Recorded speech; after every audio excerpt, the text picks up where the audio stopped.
Welcome to The Cantankerous Catholic with Joe Sixpack, the every Catholic guy. Listen to Joe tackle the really tough moral issues, current events, and politics from a Catholic perspective. Now here's Joe Sixpack, the every Catholic guy.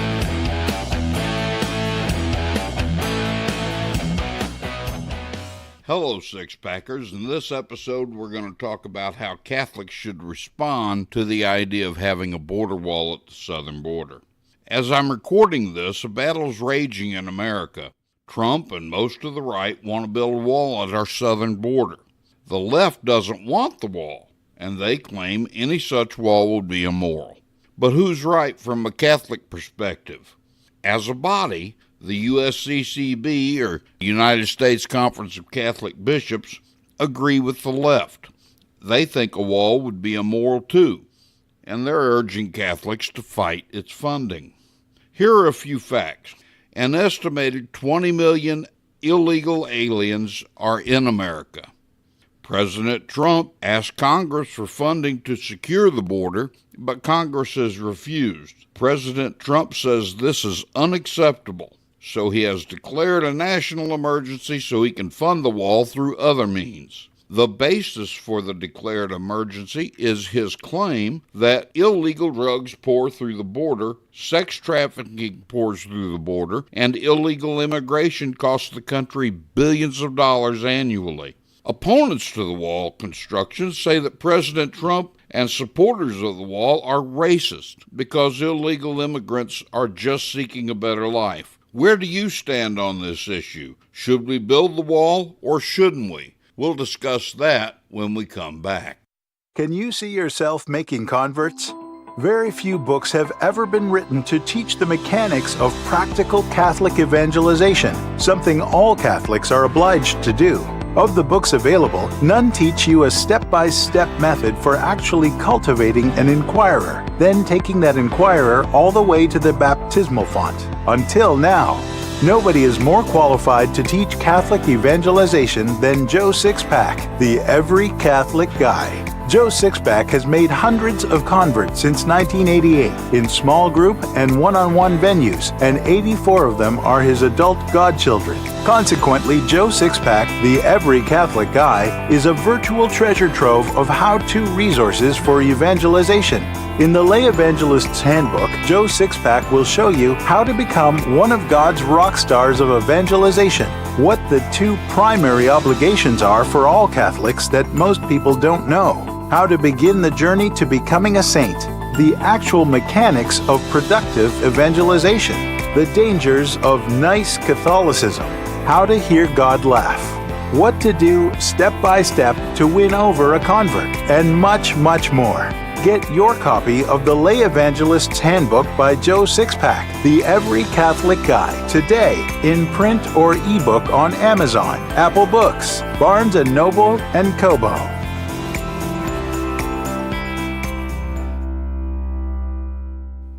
So where do you stand on America having a wall at the southern border?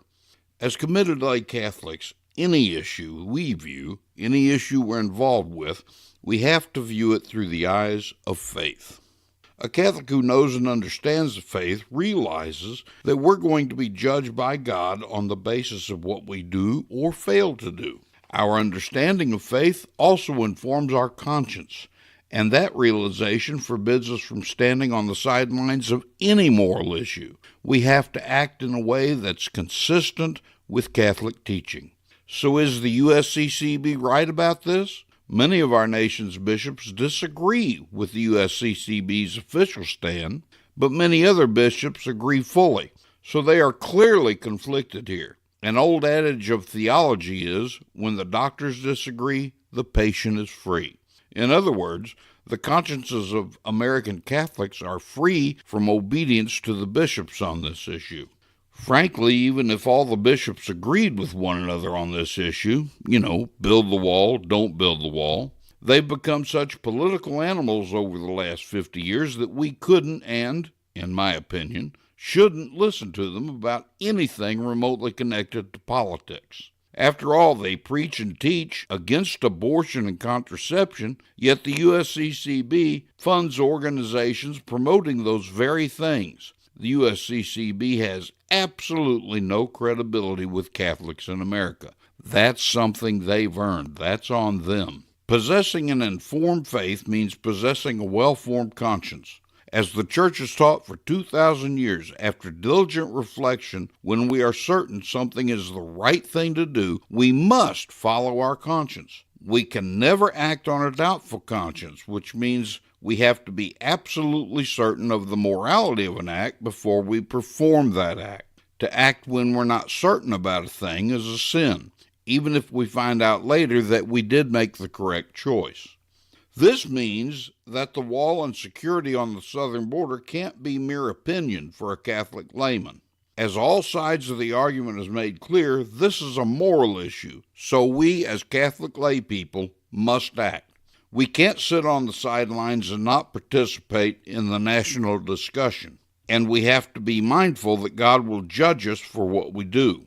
Because this is a moral issue, we have to look at the manual for morality to determine right from wrong. I'm speaking, of course, of the Ten Commandments and the Catholic Church's magisterial teaching about them. The only commandment applicable here is the fifth commandment, you shall not kill. To many of you, this may seem somewhat confusing. Let me see if I can clarify it for you. To clarify the fifth commandment, we need to take a look at a couple of things from the fourth commandment to see how we're obligated under the fifth commandment on this issue. The Catechism of the Catholic Church in paragraph 2240 tells us, submission to authority and co-responsibility for the common good make it morally obligatory to pay taxes, to exercise the right to vote, and to defend one's country. The operative words here, the words that we should focus on, are morally obligatory to defend one's country. It further states in paragraph 2241, political authorities, for the sake of the common good for which they are responsible, may make the exercise of the right to immigrate subject to various juridical conditions, especially with regards to the immigrant's duties toward their country of adoption. Immigrants are obliged to respect with gratitude the material and spiritual heritage of the country that receives them, to obey its laws, and to assist in carrying civic burdens. Now, again, the focus in this one should be what the Catechism says about the right to immigrate is subject to various juridical conditions, and then immigrants are obligated to obey its laws. So to begin, while people certainly have the right to immigrate, a nation also has the right to regulate that immigration. Whereas immigrants are obligated to obey the laws of the host nation, placing barriers along the nation's borders as a means to help enforce those laws is most certainly not immoral. Of course, it should have been a clue to us that border security isn't immoral whenever we were told it was by the very people who gave us the culture of death. They don't have a moral compass. Since it's established that a border wall isn't immoral, the next determination should be whether we need one. That's where the fifth commandment comes in. The fifth commandment covers so much more than murder. The fifth commandment also forbids abortion, euthanasia, child abuse, sterilization, suicide, and all that can lead to physical or spiritual harm to oneself or others, such as anger, fighting, revenge, drunkenness, drug abuse, torments inflicted on mind or body, hatred, and bad example. We're also obligated under the fifth commandment to take the ordinary means to preserve our own life and health and that of our neighbors so far as we are able. That last part is what I want to focus on. The key takeaway here is our obligation to protect the innocent human life of others. There have been over 330 Americans killed by illegal immigrants since 2015, and we have an obligation to do all we can to stop the number from escalating. The crowd that doesn't want increased border security says the vast majority of illegal aliens just want a better life. They tell us that illegal aliens commit less crime than Americans. They tell us that illegal aliens shouldn't be considered criminals and thus not be imprisoned. They tell us that to separate children from their illegal alien parents is immoral. They tell us that illegal aliens deserve free education, free housing, free medical care, and a bevy of other benefits. Here's the thing. Everything the open borders crowd tells us is an out-and-out lie. It's not only a lie, but these lies place every single American at risk. While I agree that it's true that most illegal aliens merely want a better life, they go about it illegally. They go about it wrongly. We have a very open immigration policy in this country. It's not fair to the people who come here legally to just give a pass to the illegal aliens. If they want a better life, what's wrong with doing it legally? Furthermore, they talk about the vast majority wanting a better life. But what about the minority who want to traffic drugs, sex, violent gang members, and other assorted criminals? Don't we have a right to protect ourselves from them? The open borders crowd lies about illegal aliens committing less crime than American citizens. By the fact that we still outnumber illegal aliens, that's absolutely correct in terms of sheer numbers. However, the per capita statistics tell a far different story. During the reporting period covering 2017 to 2018, illegal aliens committed over 100,000 assaults, 30,000 sex crimes, and 4,000 murders. Last year, more than 800 brutally violent MS-13 gang members were arrested at the border, which is over a 50% increase. And the open borders crowd doesn't want to call illegal aliens criminals and imprison them. By the mere fact that they are illegal aliens, emphasis on illegal, they belong in jail. Additionally, 90% of the heroin brought into this country comes through our southern border. On average, 300 Americans die every day from drug overdose, and just last year, 70,000 Americans died from overdoses. Last year, fentanyl smuggling saw a 122% increase, and in Arizona alone, fentanyl deaths have tripled. They tell us that to separate children from their illegal alien parents is immoral. As a practicing Catholic and father, I cringe at the thought of this myself. However, there are several very good reasons for this policy, which incidentally happened to have been curtailed by President Trump because of public pressure, but it was originally initiated by President Obama. Many of the illegal alien men attempting to cross our border bring children with them that aren't theirs in the first place, just so they can make it easier to get in. Since we don't know who these illegals are, it's actually for the child's benefit to be separated from the accompanying adult. In many cases, these children are being brought into our country to be sold into sex slavery, but the open borders crowd, they don't care about that. The open borders crowd is usually the first to say that they're good people who are morally superior to the rest of us. They say it's for the children when they're promoting most of their lame brain ideas. The truth is much different, though. The hypocrisy seems to know no bounds. They made an international issue about children being separated from the accompanying adults, but I never heard one single word from them disparaging the separation of American children from their American parents and oftentimes overreaching state departments of child services. Indeed, this past summer, a mother had her 3 children taken away from her by her state's Department of Child Services because she allowed her 11-year-old child to go and play in the neighborhood park across the street. Not one of these self-righteous liberals who are so morally superior to the rest of us made a peep about this parent-child separation. Wacky liberals tell us it's immoral to detain illegals and separate children from the adults who accompany them. But you never hear a word about the separation of an American parent and child when the parent is convicted of a crime and is sent to prison. That's pure hypocrisy. If justice is our goal, and keeping children with their parents is considered justice at all times, then as long as illegal immigrants get a free pass and we deem it immoral to separate illegal children from illegal parents, then we have absolutely no right to send another single parent to prison, regardless of the crime. You know, I don't think even wacky liberals will go for that. We hear about people being killed by illegal aliens all the time, but those incidents are just numbers to most of us. So let's put a face with a few of these numbers, okay? Joshua Wilkerson was 18 years old. He was brutally beaten, strangled, tortured, doused with gasoline, and set on fire by a so-called dreamer. Felicia Ruiz was a 17-year-old girl who was murdered by being stabbed over 25 times by another so-called dreamer. Officer Ronell Singh, who himself was a legal immigrant, was shot and killed by an illegal during a morning traffic stop on Christmas Day. The murderer was attempting to flee back to Mexico when arrested for the officer's murder. Sabrina Starr, she was 21, murdered.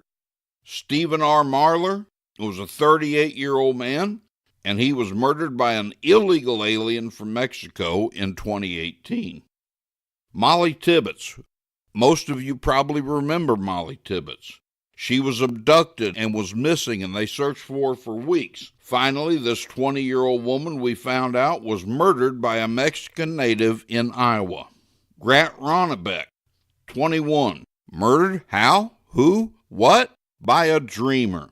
Sergeant Corey Blake Ride was a 44-year-old police officer. He was shot and killed in a firefight with illegals, and another officer was seriously wounded. Jameel Shaw, 17. 17-year-old kid here.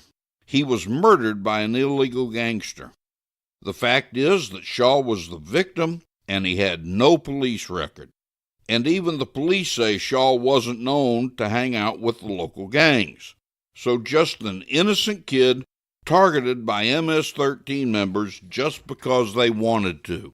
Jesse Benavides was shot 7 times in the back after an argument at a party.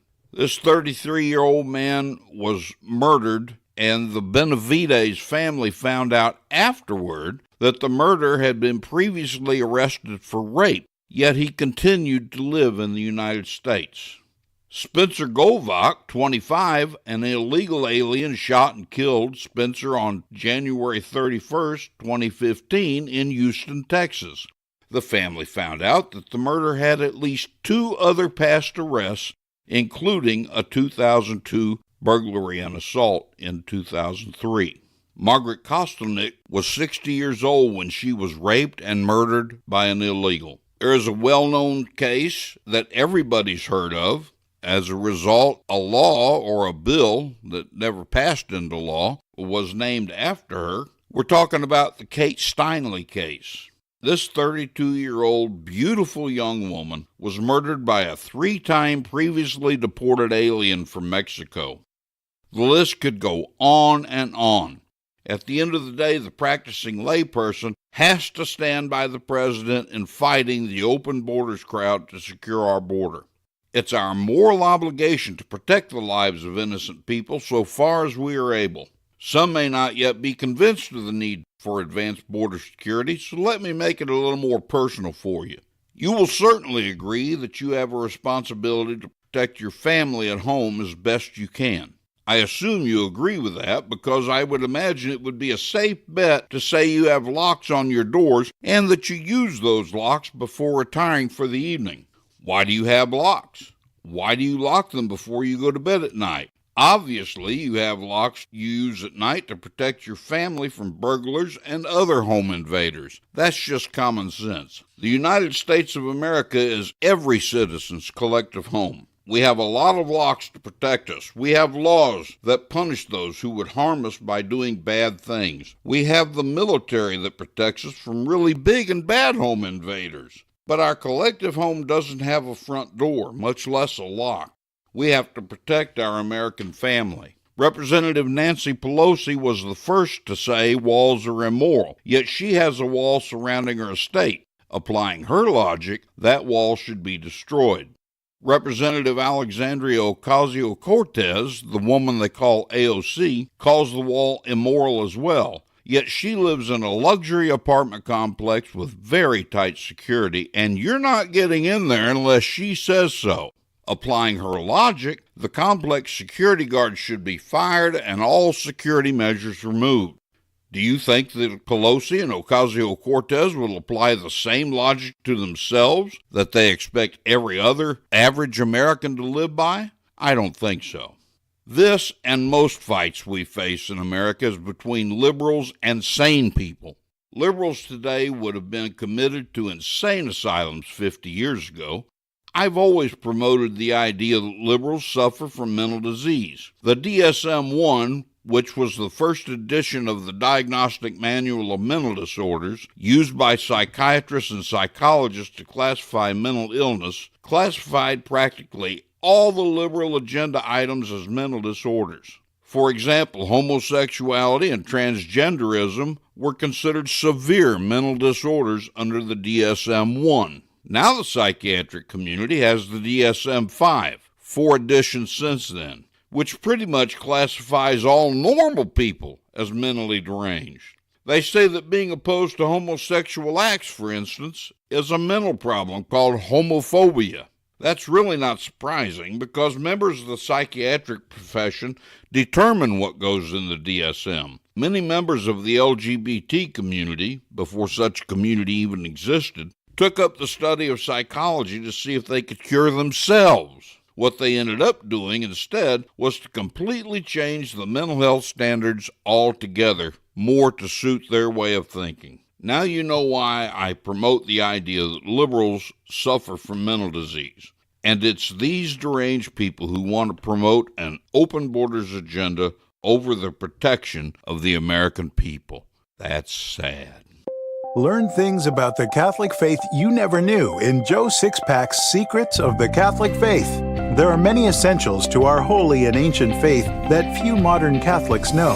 Those essentials have become, well, secrets, hence the title Secrets of the Catholic Faith. Joe Sixpack, the Every Catholic Guy, is always exciting, never boring, and completely politically incorrect. He never shies away from the so-called untouchable moral issues. With his use of humor and directness, readers and students can never get enough of what he teaches. According to Joe, there isn't one single teaching of the Catholic Church that can't be completely demonstrated to an inquiring mind. Everything can be demonstrated. But the Catholic laity aren't being taught these things. They're being fed pablum when they need and want meat. Secrets of the Catholic Faith is actually exciting, and it will make any Catholic's chest swell with pride. So get your copy of Secrets of the Catholic Faith by Joe Sixpack, the Every Catholic Guy, today in print or ebook on Amazon, Apple Books, Barnes & Noble, and Kobo. Only a fool believes the Catholic Church isn't in shambles. Christ's church is full of scandal. Our current pontiff is in blatant heresy, and the laity live in a perpetual state of confusion. But there's hope. There are still a handful of bishops we can count on for orthodox leadership, priests who love and work for souls, and laity-led apostolates that serve divinely revealed truth in every way imaginable. We want to do a great service for you by telling you about them in every episode. So here's today's Catholic contribution.